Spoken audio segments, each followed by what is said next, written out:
अस्सलामुअलैकुम WM electric channel में आपको खुशामदीद कहते हैं जनाब।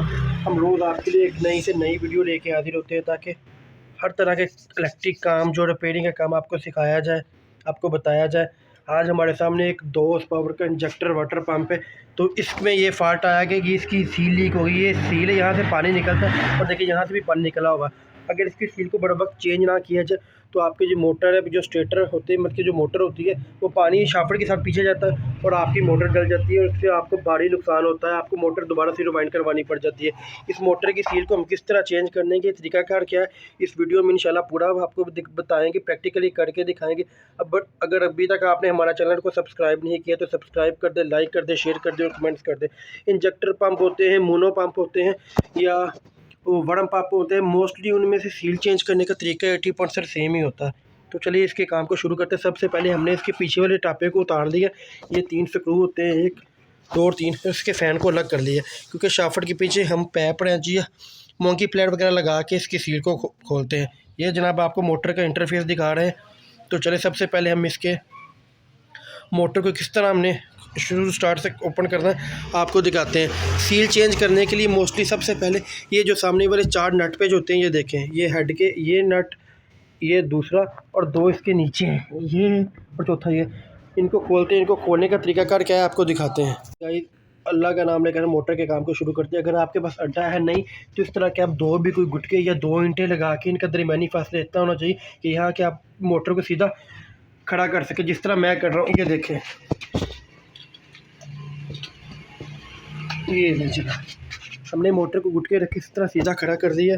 ये आपको दिखा रहे हैं। अब ये आपके जो नट पेच है ना, ये बिल्कुल सामने आ गया, आपको खोलने में इजी होगी। मोटरें चल चल के पुरानी हो जाती हैं इनमें, ये देखें जंग लूज हो जाता है।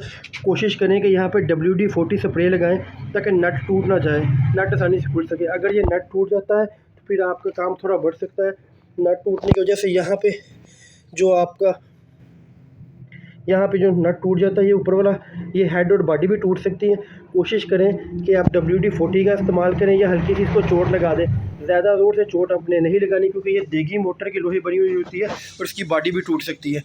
तो चलिए इसका काम शुरू करते हैं। तो गाइस ये जो नट पेज होते हैं, हेड के नट पेज, ये 13 नंबर चाबी थी। ये स्क्रू रैंड से भी खुल सकते हैं, टी रॉड से भी खुल सकते हैं 15, लेकिन इस मोटर को 15 नंबर के, मोस्टली मोटर में जो होते हैं ये नट पे ये 15 नंबर होते हैं। यहाँ पे चाबी के इस्तेमाल नहीं करते। अगर रिंग स्पैनर है तो वेल एंड गुड, नहीं तो मेरे पास टी रॉड है। ये देखें, ये टी रॉड है 13 नंबर का। ये 13 नंबर के नट है, ये आपको दिखा रहे 13 mm। इसको यहाँ पे लगाते हैं इस तरह टी रॉड को और जनाबे वाला हम खोलते हैं। ये देखें, इसको मैंने हल्की हल्की सी चोट लगाई थी और ये बहुत आसानी से खुल गया। आपने जब भी नट पेच मोटर के खोलने, हेड के ऑपोजिट खोलना है। अगर ये खोला तो दूसरा ये वाला नहीं खोलना, इसके ऑपोजिट वाला खोलेंगे। ये देखें जी, इसको भी आपको दिखाने की, कैमरेमैन हम आपको दिखाने की कोशिश कर रहे हैं। ये भी बड़ा आसानी से खुल गया।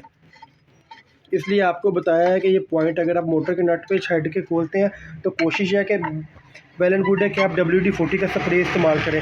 वो थोड़ी महंगी है लेकिन आपको काम करने में आसानी होती है, आपके नट वगैरह इजीली खुल जाते हैं। ये लीजिए तीसरा नट और चौथा नट ये हम खोलते हैं। ये लीजिए, ये भी आसानी से खुल गया। हमने WD-40 स्प्रे का इस्तेमाल नहीं किया, हमारे पास वो स्प्रे थी लेकिन अभी ख़त्म हुई थी, बिल्कुल नहीं थी, तो हमने जनाब हल्की हल्की सी चोट लगा दी है। चोट लगाने से ये होता है कि जो जंग वगैरह होता है वो निकल जाता है और आपके नट पेच आसानी से खुल जाते हैं। चोट आपने कहाँ पे लगानी होती है, यहाँ पे रख के आपने चोट लगानी होती है। नीचे वाले कुछ लोग इसको कन बोलते हैं लेकिन ये बॉडी हल्की हल्की से आपने ये अगली साइड पे चोट लगानी होती है क्योंकि जो नट है यहाँ पे घसा होता है, यहाँ पे इसके अंदर चूड़ी होती है, तो यहाँ से बासानी खुल जाता है। अब इन नट को खोलते हैं और ऊपर वाले हेड को हम अलग करते हैं। ये लें जी, ये थोड़े हैंड टाइट। अभी फिर से दोबारा इसको टी रॉड के इस्तेमाल कर लेते हैं, एक आधी चूड़ी और खोल लेते हैं और फिर इसको हाथ से खोल लेंगे। ये देखें,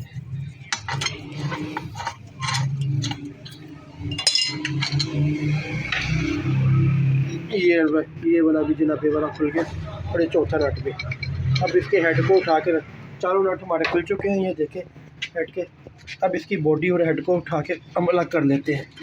ये ले, ये हमने बॉडी को उठा के अलग कर लिया। ये जनाब नीचे इसका प्लास्टिक की बनी हुई बॉडी है कि बॉडी नहीं, बेसिकली ये स्नोकर होती है, इसको स्नोकर ही थ्योरी में बोलते हैं। और ये हर इंजेक्टर पंप में, मोनोब्लॉक पंप में, वर्म पंप सब में होती है, क्योंकि इसी के साथ जो पंप है वो काम करता है।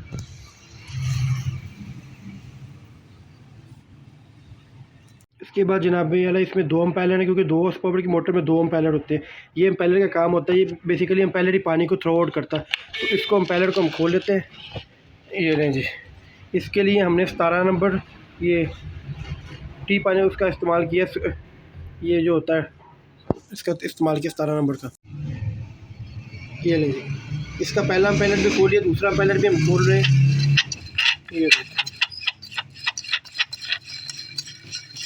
ये दूसरा एम्पेयर भी हमने इसका खोल लिया। ये ले जनाबे वाला। और यहाँ पे इसकी ये हड्डी है, ये हड्डी और सील जो दूसरे एम्पेयर के साथ गई है। ये जब आपने सील चेंज करनी, ये जंग जितनी भी लगी हुई है आपने अच्छी तरह साफ़ कर लेनी, ताकि फ़िटिंग में आपको आसानी पैदा हो फ़िटिंग बिठाने के लिए। तो चलिए इसका काम शुरू करते हैं। नई सील को मार्केट से लेके आते हैं। जिस मॉडल की पुरानी सील निकलेगी अपने नई भी उसी मॉडल की सील लगानी है।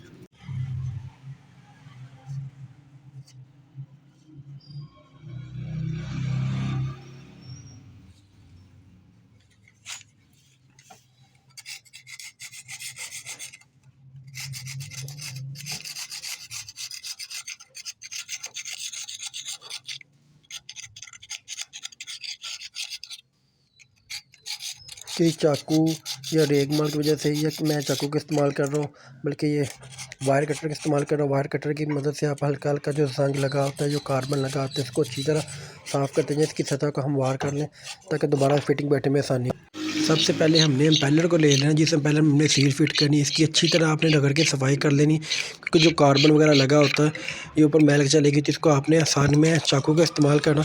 इसको अच्छी तरह से हम इसकी सफाई करेंगे। अब इसमें हमने सील को फिट कर दिया। सील को बिठा के देख लें कि अच्छी तरह से ना ज़्यादा टाइट होनी चाहिए और ना ज़्यादा नरम होनी चाहिए। सफाई करने के बाद इसको अंदर से अच्छी तरह कपड़े की मदद से साफ़ करें और स्मद बोर्ड का इस्तेमाल। सील को एम्पेलर में लगाने के बाद हम उसके किनारों के ऊपर सबसे पहले स्मद बोर्ड का इस्तेमाल करते हैं। जब स्मद बोर्ड अच्छी तरह सूख जाती है तो उसके बाद हम मैजिक का इस्तेमाल करते हैं। ये आपकी सेफ्टी के लिए है। मैजिक दोनों ट्यूबों को निकालें, इसको मिक्स करके उसके किनारों पर अच्छी तरह लगाएं। कोशिश करें कि सील के अंदर मैजिक नहीं जानी चाहिए, आपको एहतियात करनी। मैजिक में से दोनों ट्यूब्स को आप निकाल लें, इनकी बराबर मिकदार निकाल के किसी भी जगह पर, अच्छी साफ़ जगह पर दोनों ट्यूब्स को अपनी बराबर मिकदार में निकाल लेना है। निकालने के बाद जनाब आपने इसके बाद इसको अच्छी तरह से मिक्सिंग करना है। इतना मिक्स करना है कि दोनों आपस में अच्छी तरह मर्ज हो जाए। कई बार ऐसा होता है कि आप अच्छी तरह मिक्सिंग नहीं करते। जब अच्छी तरह मिक्सिंग कर लें तो मैजिक की जो पकड़ है, जो मज़बूती है, वो ख़त्म हो जाती है। इसलिए कोशिश करें आप मैजिक को जब एक ट्यूब को निकालें, दूसरी को निकालें, तो दोनों को बराबर मिकदार में लें। इनको अच्छी तरह मिक्स करें। मिक्स करने के बाद आपने इसको इस जल्दी से जल्दी लगाना, ताकि ये सूख ना जाए। अगर वो सूख जाती है तो फिर अच्छी तरह वो पकड़ती नहीं। ये जनाब हम इम्पेलर के अंदर भी थोड़ी-सी लगाएँगे। अंदर से थोड़ी-सी लगा के इसके ऊपर हम उसके बाद इसके ऊपर सील को फिट करेंगे। ये जनाब स्प्रिंग वाली सील होती है। इसी सील का काम होता है जो इम्पेलर के साथ लगाकर हेड में फिट की जाती है। इसी सील का काम होता है कि मोटर जब अपनी स्पीड से चलती है, इम्पेलर पानी निकालते हैं, तो ये पानी पीछे जाने से रोकती है। और ये सील के साथ हड्डी होती है, नीचे हड्डी होती है, ऊपर सील होती है, ये इसके ऊपर फिट होती है। फाइनली सील को फिट करने का काम आ गया। आपने सील को अपनी सॉकेट के अंदर बिठाकर, इम्पेलर के अंदर बिठाकर अच्छी तरह से दोनों हाथों से बराबर दबाना है। अच्छी तरह दबा के इसके ऊपर आपने अगर आप स्मद बोर्ड नहीं लगाना चाहते तो आप डायरेक्ट इसके ऊपर मैजिक इपॉक्सी ट्यूब भी लगा सकते हैं। कोशिश करें कि किनारों पर एहतियात से लगाएं। सील के अंदर आपकी मैजिक नहीं जानी चाहिए। अगर सील के अंदर मैजिक चली जाती है तो फिर ये जो सील है उसका लेवल ओवर हो जाता है, इसके शाफ्ट के ऊपर नहीं सही घूमती और पानी भी नहीं उठाती। इसलिए कोशिश करें कि आप अच्छी तरह किनारों पर लगाकर किनारों को लेप करें। लेप करने के बाद आप हाथ से या किसी पानी की मदद से लगाकर उसको अच्छी तरह ऊपर मैश कर दें। जिस तरह ये आप मैजिक को अच्छी तरह लेप करने के बाद सील और इम्पेलर को आपने हवा में खुश्क होने देना है, और इतनी देर तक खुश्क करना जब तक बिल्कुल ये मुकम्मल तौर पर खुश्क नहीं हो जाती, सूखी। उस वक्त तक आपने इम्पेलर को फिट नहीं करना। इम्पेलर की सील को सूखने के लिए हमने रख दिया थोड़ी देर धूप में। जब तक वो सूख जाती है उतनी देर तक हम मोटर की अच्छी तरह सफाई कर लेते हैं। ये मोटर के बाहर के साथ जब हम टेस्टर से इसकी सफाई और कार्बन उतार रहे हैं, यहाँ पे इसका एक जैन फिट होता है जो पिछले हेड और मोटर दोनों को इकट्ठा यकजा करता है। इसकी शाफ्ट को भी आपने अच्छी तरह घुमा के देख लें। शाफ्ट के साथ साथ जो मैल के चले उसको भी साफ़ कर लेना है। ये देखिए, ये बाहर वाला किनारा जो है इसकी सफाई कर रहे हैं, क्योंकि मेन फिटिंग यहीं से होती है सारी इसकी। जो इसकी शाफट के साथ आपने हल्का सा कोई भी बारीक धागा सा लगा लेता है। अगर ना भी लगाएंगे तो कोई बात नहीं, अगर धागा लगा लेते हैं तो इससे ये होता है कि आपका जो इम्पेलर वाला सील वाला इम्पेलर होता है वो सही तरह से अपनी जगह पे फिट बैठता है और चूड़ियाँ इसकी थ्रेडिंग बिल्कुल सही लगती हैं और सील अपनी जगह के मुकम्मल तौर पर बैठ जाती है और हड्डी को दबा के रखती है और पानी की लीक होने से रोकती है। अगर आप धागा नहीं भी लगाते तो कोई बात नहीं, अगर पुरानी चूड़ी आपको अच्छी नहीं लग रही तो थोड़ा सा आप धागा लगा सकते हैं, ये आपकी सेफ्टी है। पहला हम पैडल लगाने से पहले आपने इसकी शेफर को अच्छी तरह लुब्रिकेशन कर लेना। कोई ऑयल भी लगा सकते हैं, ग्रीस भी लगा सकते हैं। इसका फ़ायदा ये होता है कि पैडल की चूड़ी इसके ऊपर बड़ी अच्छी तरह से लग जाती है, टाइट नहीं होती, सख्त नहीं होती। अगर थोड़ी सी सख्ती आपको महसूस हो तो आपने एम्पेलर को ज़्यादा ज़ोर नहीं लगाना, क्योंकि ये प्लास्टिक का बना हुआ एम्पेलर है, ये टूट जाता है। कोशिश करें नरम हाथ से आप आहिस्ता आहिस्ता घुमाते जाएं और एम्पेलर को अपनी जगह पे बिठाएं। पहले एम्पेलर में सील होती है, इसको आपने बिल्कुल ज़ोर नहीं लगाना। एक तरफ से आपने हैंड टाइट करना और पिछली जो शाफ्ट वाली जगह होती है उस पर आप पाइप रंच की मदद से पकड़ सकते हैं या ग्रिप प्लेट की मदद से, और सामने आप रिंग स्पैनर का इस्तेमाल कर सकते हैं। जब चूड़ी बिल्कुल टाइट हो जाए, आपको पता लगे कि एम्पेलर अपनी जगह पे बैठ गया है, तो इसको हाथ से घुमा कर देख लें। अगर हाथ से घुमाने से बिल्कुल फ्री है तो इसका मतलब आपका सील वाला एम्पेलर बिल्कुल सही फिट हो चुका है। अब जनाबे वाला इसके ऊपर ये प्लास्टिक का इसका बना हुआ बॉडी है, टापा जिसको लोग बोलते हैं, इसको लगाते हैं। इसके कान जो होते हैं टापे के वो अंदर वाली साइड पे आते हैं, जिस तरह आपको ये दिखा रहे हैं, देखें बिल्कुल इसी तरह आपने इसको बिठाना है। ज़्यादा ज़ोर नहीं लगाना, क्योंकि ये प्लास्टिक का सारा बना हुआ होता है। एक एम्पेलर इसके पीछे होता है और दूसरा एम्पेलर इसके ऊपर लगेगा। इसको भी शाफ्ट को दोबारा से आपने लुब्रिकेशन कर लेना और दूसरे एम्पेलर को भी इसी तरह आपने नरम हाथ से घुमाते जाना है और लगाते जाना है। जब थोड़ा सा टाइट होने लगेगा उसके बाद आपने रिंग स्पैनर का इस्तेमाल करके इसको टाइट कर देना है। ये टाइट उसी वक्त होगा जब पीछे से आप पिछली शाफ्ट जहाँ पे पंखा लगा होता है उसको ग्रिप प्लेट या पाइप रेंच की मदद से पकड़ें और आगे से घुमाते जाएं या क्लॉकवाइज घुमाते जाएंगे तो ये चूड़ी देखे टाइट हो गई है इसकी बिल्कुल, मतलब दूसरा एम्पेलर भी अपनी जगह पे सही फिट बैठ गया है। इसको भी आप नरम हाथ से घुमा कर देखें, ये घूमना चाहिए, किसी किस्म की कोई आवाज़ नहीं होनी चाहिए। चलें जी गाइस, इसके दोनों एम्पेलर फिट हो गए। इसके ऊपर बॉडी को लगा रहे हैं। आपने इसकी बॉडी को लगाना है। इसके ऊपर आपके जो पेच लगे होंगे इनको आपने पहले हैंड टाइट करना है। चारों पेचों को हाथ से टाइट कर लेना है। उसके बाद आपने इसके लिए रिंग स्पैनर हमने बल्कि टी रॉड का इस्तेमाल करना है।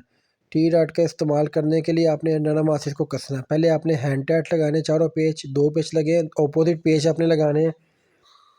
ये तीसरा पेच भी लगा रहे हैं। आपको फिर बता रहे हैं कि आपने इसके 2 पेच, चारों पेच जो है 2 पेच पहले अपोजिट लगाने, फिर दूसरे 2 अपोजिट लगाने हैं। फाइनली इसके चारों पेच हमने लगा दिए। अब 13 नंबर के टी रॉड से इसको फाइनली तौर पर 1 बाय 1 करके कसते जाएं। एक पेच आपने मुकम्मल टाइट कर दें, दूसरों को छोड़ नहीं जाना। चारों पेचों का आपने थोड़ा थोड़ा बराबर करके कसना है। इस तरह आपकी जो फिटिंग है वो सही बैठती है। ये चारों पेच अपनी जगह पर बैठ चुके हैं। अब इसको नीचे शाफ्ट से घुमा दे के देख लें, अगर इसकी शाफ्ट घूमती है तो बिल्कुल फ्री है। अब पिछली साइड पर आपने इसके फ़ैन को भी लगा देना है। फ़ैन लगाने का तरीका भी आपको दिखा रहे हैं। ये फ़ैन जनाब लग चुका है। अब इसके बाद पीछे इसका हिफाज़ती जंगला भी लगा देते हैं। हिफाज़ती जंगले के 3 स्क्रू होते हैं। तीनों स्क्रू को आपने पहले हैंड टाइट करना है। कोशिश करें कि जो नंबरिंग वाला जहाँ पे नंबर या स्टिकर लगा होता है जंगला, वो सामने ऊपर की तरफ आना चाहिए। इसकी फिटिंग का कुछ तरीकाकार ये है। तीनों पेज को आपने अच्छी तरह लगा देना। ये इसको हम फ्लैट स्क्रू ड्राइवर की वजह से कस रहे हैं। इसके बाद जनाब इसको चेक करने की बारी आई है। मोटर फिट हो चुकी है, इसको चेक करते हैं। सीरियस लैंप पे हमने लगा दिया। अब इसको चला के देखते हैं। जैसे स्विच को ऑन करेंगे तो आपको चलने की आवाज़ आएगी। इसको चलाते हैं और देखते हैं। चलें जी गाइस, इसको हमने चला के देखा है। ये बड़ी अच्छी इसकी आवाज़ आ रही है, मोटर बिल्कुल स्मूथ घूम रही। इसका इलेक्ट्रिक काम तो पहले भी ठीक था। इसकी मेन चीज़ हेड की सील चेंज करनी। सील की चेंज करने का तरीका पूरा आपको सर शेयर किया हमने।